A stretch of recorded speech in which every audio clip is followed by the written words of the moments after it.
Hi, this is Leslie Salazar Carrillo, Director of the I'm Waiting program with the Pregnancy Resource Center, located in Vista, California. Our motto is bringing knowledge through power to teens, tweens, and beyond. I can't even tell you how excited I am today. We have one of I'm Waiting's biggest supporters and a big supporter of Pregnancy Resource Center in with me today, Matt Clinton. He is the FCA rep, Fellowship Christian Athletes rep for Carlsbad and Oceanside and Vista. And Matt is an amazing man and pours so much into the kids that he mentors and disciples and works with. And I always wanted him to be one of our I'm Waiting speakers, but he is way too busy. But so it's a huge treat for me to have him in here. And we were just talking right now, you've got two speakers on mic, somebody has to not speak. And so that may be a little bit difficult, but I'm going to let Matt do most of the speaking because he's got a lot of wisdom and a lot to say. So parents, especially if you're listening, this is I think going to give you a really good insight of what your teens are struggling with and what their reality is, because Matt is in their reality pretty much every day. So I hope that you guys enjoy this. I hope that you get a lot out of it, because every time I sit down with Matt, I walk away abundantly blessed and with so much more knowledge than I had before we sat down. So welcome, Matt. Thank you very much. We're so happy to have you here. One of the things that with the I'm Waiting program is we kind of come in and go out, we're there for a day or two, and it's always kind of grieves me because we don't get to do the follow-up. But that's why we partnered with FCA to begin with, is because we wanted to follow up. We wanted follow-up, and so now we can direct them, hey, these guys are here, go and meet with them. And so tell me a little bit about you and what drove you to this, who Matt is and what drives him in this ministry. Yeah, thanks. I'm a little nervous about wisdom. We'll see what I can do with that. But a lot of pressure. But no, I grew up in Carlsbad, so I'm from the area, and I went to Carlsbad High, and sports and popularity and acceptance were a huge thing for me. I was the ultimate fence straddler of whatever the social network was. I would try to find a way to be accepted amongst that. I grew up in a home that I was introduced to Jesus, and I knew Jesus was real, but looking back, I was much more of a moralistic kid in high school, and not really one that was following Jesus. That's for certain. And so now I get an opportunity to be back on campuses where I get to see kids who, every single kid just wants to be included. Every kid wants to be accepted, and unfortunately, there's a lot of ways to do that. And so what we get to do with FCA is a lot of on-campus Bible studies, chances to mentor and disciple both leaders as well as teachers and coaches and administrators and athletic directors, and try to provide an alternative way to see life, to see acceptance, to see joy. And it's something that I just think that if someone would have come to me in high school, that would have radically changed my life. Whether or not I would have had the courage to go and participate in something like that would have been tough for me as that fence straddler, but I wish somebody would have presented that to me. And so now I love our partnership. I love being able to be a place where kids can come and ask questions and get into real conversations, and we just try to provide opportunities to facilitate that. So previous to FCA, you were a teacher, right? Yes. Where did you teach? I taught in Oceanside School District, so it was 3 years, mostly as a long-term substitute. I did some coaching as well at one of the high schools at El Camino, and really felt that was my calling, to teach and to coach, and felt like I was pretty good at it. But we were going through massive budget cuts. For anybody who was in San Diego at the time, the economy was in a tough spot all the way around in 08, 09, and 10.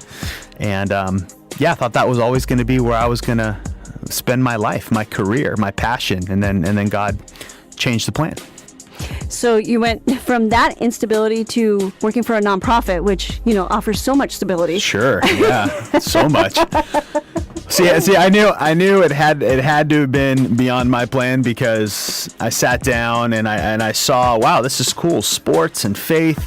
and coaching and teaching and okay, some of the same classrooms where if I talk about my faith and talk about Jesus, I'm getting fired for sure. And now I'm helping facilitate Bible studies and grow up leaders. Like, wow, that sounds amazing. And then my now boss goes in, and we're a nonprofit, so we're faith funded, and for some reason, which makes no sense, I didn't blink. And it hasn't been the easiest thing in the world, but here I am, starting my 7th year of doing this, and I just cannot imagine doing anything different. It's so funny because I am on some of the campuses that you're on, and I'll ask the kids, hey, do you know Matt Clinton? And they're like, yeah, I know Matt. Matt's a big personality, and he's making a huge impact on these kids' lives. And I meet teachers and stuff, and I'll say, I usually try to drop Matt's name because he's so well respected in the different school districts. Oh, yeah, I know Matt Clinton, and it gets me in the door. So, I'm going to use whoever I can. Right. I'm okay with name dropping. Flattery will get you everywhere, and whatever sorts of food and bribery and coffee. Coffee also works. Yes. Yeah. Usually when Matt and I meet, we meet at Panera because there's coffee. That's right. And there's good coffee. But and so you're married. You've been married for 9 years.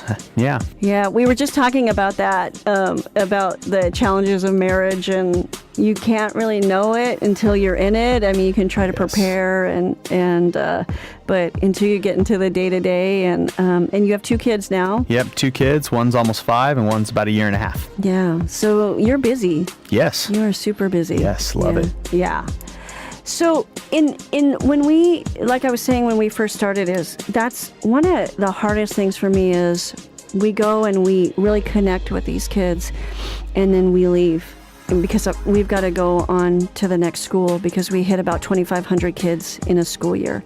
And I feel like, I wish there was a way that we could come back. But that's why I love being on the campuses that you guys are on, and that connection that we have, because I know I have someone to send them to. And, right. and you guys are so great about being involved with them. And we were talking about that earlier, is showing them Jesus in the practical. And Jesus in the practical is really listening to them and hearing them. We were just talking about listening versus hearing, So what do you think today, in all the kids that you deal with, what is their biggest struggle right now? Because you deal mostly with a lot of guys. And we were just talking about guys it just being so difficult to be a guy today. Yeah. So can you talk a little bit about that? Yeah, it's probably an extremely old subject, but identity is massive. I mean, guys and girls are searching for identity of who they are. And I know for me, I had a fair amount of friends. I was a successful athlete. I played sports in college, and no one cares now. But so much of my life, that was my identity. And I could rattle off some cool statistics or results or whatever, and no one cares. But for so much of my life, really most of the first 21 years, that's who I was. I was an athlete first, and that's all. And at some point, in our sports world, the jersey comes off. It doesn't matter if you're a 20-year professional athlete, it's coming off, and life has to be more than just the name on the back of your jersey. And so I see that day to day with these athletes and with these leaders on campus, and they want to know who they are, where do they fit in, and especially with the young men. And it's such a privilege to be able to get into their lives and encourage them in who their identity truly is in if they've chosen to follow Jesus, and knowing that there's so much freedom in that. And, we got to see part of that at the Olympics recently with some of the people giving Jesus a fair amount of praise in their, post-competition chats with, whoever. And you could see the freedom on their face. And we see the freedom in some of these kids when they truly understand where their identity is. But for most, no one's told them that.